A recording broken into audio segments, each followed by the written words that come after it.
নমস্কার বন্ধুরা, শীতকালের মরশুমে যদি হয় কাঠের জালে গরম গরম মাছের খিচুড়ি, তাহলে কীরকম হবে?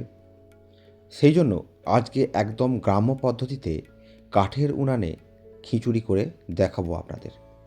তার জন্য আমাদের এখানে খিচুড়ির সমস্ত শাকসবজি কোটা হচ্ছে। দেখুন গ্রামে কিভাবে বঁটিতে শাকসবজি কোটা হয়, একদম গ্রাম্য পদ্ধতিতে, একদম সাধারণভাবে, কিন্তু অত্যন্ত টেস্টি হবে। সেই জন্য সম্পূর্ণ ভিডিওটি দেখুন। এখানে আমাদের কাঠের উনান জ্বালানো হচ্ছে। এবার এতে বড় হাঁড়ি বসানো হলো। এই হাঁড়ির মধ্যে সর্ষের তেল দেওয়া হয়েছে। তার মধ্যে ফোড়ন হিসাবে শুকনো লঙ্কা আর তেজপাতা দেওয়া হলো। তারপর তার মধ্যে পেঁয়াজ দিয়ে এবার নাড়াচাড়া করে ভাজা হচ্ছে। কিছুটা ভেজে নেবার পরে এতে আমরা কাঁচা লঙ্কা আর টমেটো দিয়ে দিলাম। তারপরে সেটিকেও নেড়ে নিয়ে আদা রসুন বাটা দিয়ে দিলাম। টমেটোটা আগে দেওয়ার উদ্দেশ্য এটাই, কারণ কাঠের জালে রান্না যদি জাল বাই চান্স বেশি হয়ে যায় তাহলে মশলাটি পুড়ে যাবে বা তলা ধরে যাবে, তখন আর সেই স্বাদ আসবে না, খেতে বাজে লাগবে, তেঁতো তেঁতো ভাব হবে বা একটা গন্ধ ছাড়বে। সেই জন্য আমরা আগে টমেটোটা দিয়ে দিলাম যাতে কোনো রকম তলা ধরে না যায়। এবার এইগুলোকে কষিয়ে নিয়ে আমরা এর মধ্যে দিয়ে দিচ্ছি হলুদ গুঁড়ো আর লঙ্কার গুঁড়ো। এই হলুদ লঙ্কার গুঁড়ো আমরা পরিমাণ মতো দেব, এবং এইখানে গোটা ধনে আর জিরেকে আমরা বেটে নিয়েছি শিলের মধ্যে। বাটা মশলার টেস্ট কিন্তু আলাদা রকমের হয়, গুঁড়ো মশলায় সেই টেস্ট বা স্বাদ আসবে না, কারণ তাতে অনেক কেমিক্যাল মেশানো আছে। এবার মাছের খিচুড়িতে আমরা সেই মাছগুলি দিয়ে দেব। আমরা এখানে কাতলা মাছ ইউজ করছি আর ছোট ছোট চিংড়ি মাছ ইউজ করছি। এই মাছগুলি দিলে এর টেস্ট একদম পাল্টে যাবে আর খেতে লাগবে অতুলনীয় সুন্দর। তার সঙ্গে কাঠের এরকম সুন্দর জাল।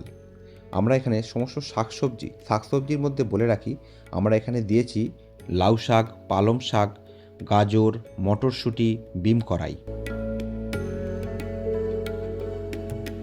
এই শাক সবজি এবং মশলাগুলিকে ভালো করে কষিয়ে নেব, কারণ যত ভালো করে কষাবেন তত কিন্তু এর টেস্ট বাড়বে আর খেতে অতুলনীয় সুন্দর লাগবে। সেজন্যে নাড়াচাড়া বা কষার সময় কোনো রকম কৃপণতা বা কম্প্রোমাইজ করবেন না। এবার এর মধ্যে খিচুড়ির প্রধান অঙ্গ ফুলকপি আর আলু দিয়ে দিলাম। বাঙালির আবার আলু ছাড়া চলে না। ফুলকপি আর আলু এর মধ্যে দিয়ে দিলাম, কিন্তু এই সময় আমরা এর আগুনটি কম রেখেছি। অল্প অল্প আগুনে আস্তে আস্তে ফুটবে আর টেস্ট বাড়বে। বন্ধুরা, এবার আমরা এর মধ্যে সেই চাল আর ডালকে ভালো করে ধুয়ে দিয়ে দিচ্ছি। চাল ডাল দিয়ে একটু নাড়াচাড়া করে নিতে হবে। তারপর এর মধ্যে পরিমাণ মতো জল দিয়ে দেব।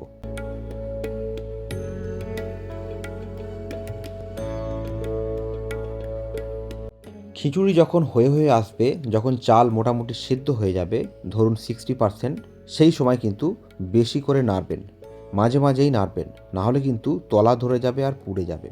আপনি গ্যাসেই করেন আর কাঠেই করেন, খিচুড়ি কিন্তু খুব ভালো করে নাড়াচাড়া করতে হয়, নাহলে কিন্তু তলা ধরে যাওয়ার একটা রিস্ক থাকে।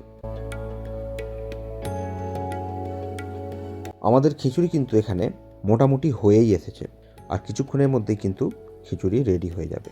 তাই তার আগে একটুখানি আমরা চাপা দিয়ে ফুটিয়ে নিচ্ছি, আর এর ঢাকনা খুললেই কিন্তু আপনারা খিচুড়ি রেডি অবস্থায় পাবেন। এখানে আমরা ঢাকনা খুলে ফেলেছি আর আমাদের খিচুড়িও কিন্তু রেডি হয়ে গেছে। আর এই খিচুড়ি থেকে কি সুন্দর গন্ধ বেরোচ্ছে তা আমরা বুঝতে পারছি। কত সুন্দর হয়েছে এই খিচুড়িটা, এই গন্ধ শুকেই কিন্তু আমরা বুঝতে পারছি।